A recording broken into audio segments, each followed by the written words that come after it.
छात्रों, class 12 mathematics में हमारा टॉपिक चल रहा था मैट्रिक्स, और उस मैट्रिक की सीरीज 3.2 एक्सरसाइज कल समाप्त हो गई थी। आज उसी की आगे की सीरीज को बढ़ाते हुए आज हम बुक की सहायता से कुछ प्रश्न, कुछ नियम और रूल बता रहे हैं। जैसे अब हमारा शुरू था आव्यूह का परिवर्त यानी ट्रांसपोज मैट्रिक्स। यानी ट्रांसपोज मैट्रिक्स क्या होती है, तो हम देखेंगे कि ट्रांसपोज मैट्रिक्स के लिए डेफिनेशन दी गई है कि यदि ए बराबर ए आई जे कोई मैट्रिक्स है जो एम क्रॉस एन की मैट्रिक्स है। किसकी मैट्रिक्स है? एम क्रॉस एन की मैट्रिक्स का एक आव्यूह है। तो ए की पंक्तियों की संख्या तथा स्तंभों को अगर परस्पर विनिमय अर्थात इंटरचेंज यानी बदल दिया जाए तो ऐसे आव्यूह को ए का परिवर्त आव्यूह कहते हैं, जिसे ए डैश या ए टी से प्रकट करते हैं। जैसे ए बराबर ए आई जे एम क्रॉस एन, जब बदलेंगे तो जे आई हो जाएगा और एन क्रॉस एम हो जाएगा। यानी ए डैश बराबर ए आई जे की जगह जे जे आई, यानी पंक्ति को स्तंभ, स्तंभ को पंक्ति में, और इसका एम क्रॉस एन को एन क्रॉस एम कह देंगे। यानी किसी आव्यूह की पंक्तियों को स्तंभों में, स्तंभों को पंक्तियों में बदल देना ही परिवर्त आव्यूह कहलाता है। जैसे ए बराबर एक पहली रो तो ये 3 गुणा 2 की मैट्रिक्स है। इसे तो इस पहली रो को पहले कॉलम को पहली रो में और दूसरे कॉलम को दूसरी रो में बदल दिया, तो अब हो गई 2 गुणा 3 की मैट्रिक्स। यही ए का ए डैश कहलाएगा, यानी अर्थात ए का परिवर्त आव्यूह कहलाएगा। अब कुछ इसके रूल्स, तो जैसे ए डैश का होल डैश बराबर क्या होता है, यानी किसी आव्यूह का परिवर्त करने पर मूल आव्यूह के बराबर होता है। अर्थात ए डैश का होल डैश बराबर ए डैश। अगर किसी आव्यूह में एक अचर राशि का गुणा है, जैसे के का ए में गुणा, जब परिवर्त करेंगे तो वो अचर राशि बाहर आ जाएगी और ए का परिवर्त हो जाएगा, यानी के डैश हो जाएगा। 2 आव्यूहों के योगफल का परिवर्त उनके अलग अलग परिवर्तों के योगफल के बराबर होता है। 2 आव्यूह ए प्लस बी, उनका योगफल का परिवर्त करने पर किसके बराबर होता है? ए का परिवर्त प्लस बी का परिवर्त, यानी अलग अलग परिवर्तनों के योगफल के बराबर होता है।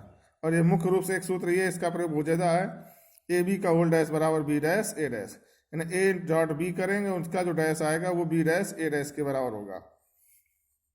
यदि ए बराबर कोई मैट्रिक्स ये दी गई है, ये बी बराबर दी गई है, तो सिद्ध करना ए डैश का होल डैश बराबर, तो इसका परिवर्त कर लें, दोबारा से परिवर्त करेंगे तो ये आ जाएगा। ये 3 आंसर निकालने हैं। अब आगे है, तो जैसे ये ए की मैट्रिक्स है कोई, अब इसको परिवर्त कर दिया तो पहली पंक्ति पहले स्तंभ में, दूसरी पंक्ति दूसरे स्तंभ में, फिर से परिवर्त किया गया तो पहला स्तंभ पहली पंक्ति में, दूसरा स्तंभ दूसरी पंक्ति में। तो ये देखो ये बराबर हो गया, इसका मतलब ये था वही आ गया, तो ए डैश का होल डैश बराबर सिद्ध हो गया। ए और plus B, A matrix B matrix A plus B किया गया, तो ये आई। अब इसका परिवर्त कर दें तो पहली पंक्ति पहले स्तंभ में चेंज हो गई। ए इसका डैश किया गया तो इसकी पंक्तियों को स्तंभों में, बी डैश इसकी पंक्तियों के स्तंभों में। अब इन दोनों का प्लस किया गया तो ये matrix A dash plus B dash का मान ए प्लस बी का होल डैश बराबर आ रहा है, इसलिए सिद्ध हो गया कि ए प्लस बी का होल डैश बराबर A dash plus B dash होता है। इससे अदिश वाला किसी आव्यूह में अदिश राशि गुणा किया गया, अब पंक्ति को स्तंभ बदल दीजिए तो के का मान आ जाएगा, तो के बी डैश आ जाएगा। अगला एक मैट्रिक्स है, यदि ए बराबर कोई मैट्रिक्स दी गई है -2 4 5, बी बराबर 1 3 -6, तो सत्यापित करना ए बी का होल डैश बराबर बी डैश ए डैश। तो ए बराबर कोई मैट्रिक्स ये बी, ये ए डॉट बी, इनका गुणा करें। गुणा कैसे करते हैं? पहली रो, तो पहली रो में एक एलिमेंट है तो एक एलिमेंट का हर स्तंभ में गुणा हो जाएगा। जैसे -2 का 1 में, -2 का 3 में, -2 का -6 में। क्यों? ये रो में एक एलिमेंट, कॉलम में एक एलिमेंट, तो फिर वही एक गुणा हो गया, -2 1 गुणा -2, -2 गुणा 3 -6, -2 गुणा -6 तो +12। इसी तरीके से दूसरी रो 4 एकम 4 4 3 12 4 6 24, 5 का 5 एकम 5 5 3 15 5 6 का 30। ये ए बी आया। अब इसका परिवर्त कर देंगे तो पंक्तियों के स्तंभों में, तो पहली पंक्ति पहले स्तंभ में, दूसरी पंक्ति दूसरे स्तंभ में, दूसरी पंक्ति तीसरे स्तंभ में, तो ए बी का होल डैश बराबर ये आ गया। अब ए डैश, तो ये स्तंभ में तो पंक्ति में बदल दिया, ये बी पंक्ति में तो क्या बदल दिया स्तंभ में। अब इनका गुणा करेंगे तो फिर वही तरीका, पहली रो पहला कॉलम 1 का -2 4 5 एकम 5 3 दूनी 6 3 चौको 12 53 15, 6 दूनी 12 माइनस माइनस का प्लस 6 चौको 24 माइनस के 30। तो देखो ये ए बी का होल डैश और बी डैश ए डैश के दोनों मान बराबर, तो सिद्ध होता है कि ए बी का होल डैश बराबर बी डैश ए डैश होता है। अब कोई आव्यूह सममित आव्यूह और विषम सममित आव्यूह, कोई भी आव्यूह सममित आव्यूह कब होता है? जब ए बराबर ए आई जे उसका परिवर्त करने पर मूल आव्यूह बराबर, अर्थात ए डैश बराबर ए हो, उसके मान में कोई परिवर्तन, जैसे कोई मैट्रिक्स दी गई है, इसका परिवर्त करें इतना ही आ जाए, इसके मान में कोई परिवर्तन ना हो, तो वो सममित आव्यूह यानी वो सिमेट्रिक मैट्रिक्स कहलाता है। अब दूसरा देखो, जैसे दूसरा दिया गया है विषम सममित आव्यूह। विषम सममित आव्यूह कौन होते हैं? विषम सममित आव्यूह वे जिनका ए डैश बराबर माइनस ए आ जाए, यानी परिवर्त करें लेकिन माइनस उसके ऋणात्मक मान के बराबर आ जाए, तो वो परिवर्त आव्यूह स्क्यू सिमेट्रिक मैट्रिक्स कहलाता है। जैसे ये इसका परिवर्त करें फिर माइनस इनके कॉमन लें, दोनों बराबर आ जाएं तो परिवर्त आव्यूह कहलाएगा।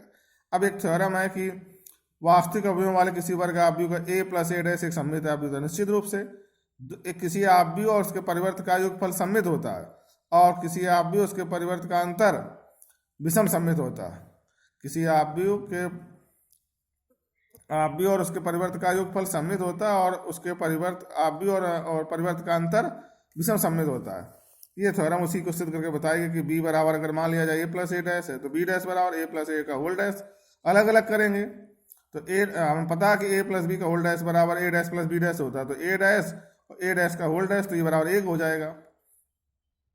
तो इधर क्या हो गया? ए प्लस, क्योंकि ये पता है तो ए डैश प्लस ए, तो सिद्ध हो गया कि बी डैश बराबर बी है, तो सममित आव्यूह है। तो बी बराबर ए प्लस ए कैसा आव्यूह? सममित।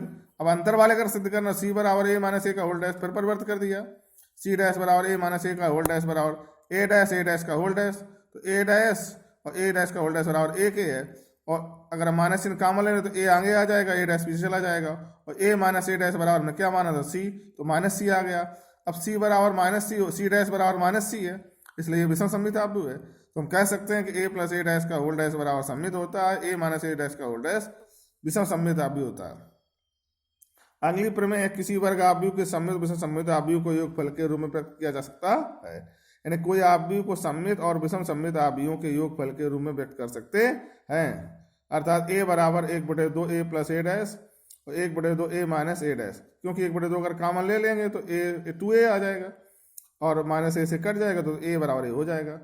तो अगर हमें दिखाना है तो ऐसे दिखा सकते हैं। अब आगे की चीज़ को अगले अध्याय में पढ़ेंगे। धन्यवाद।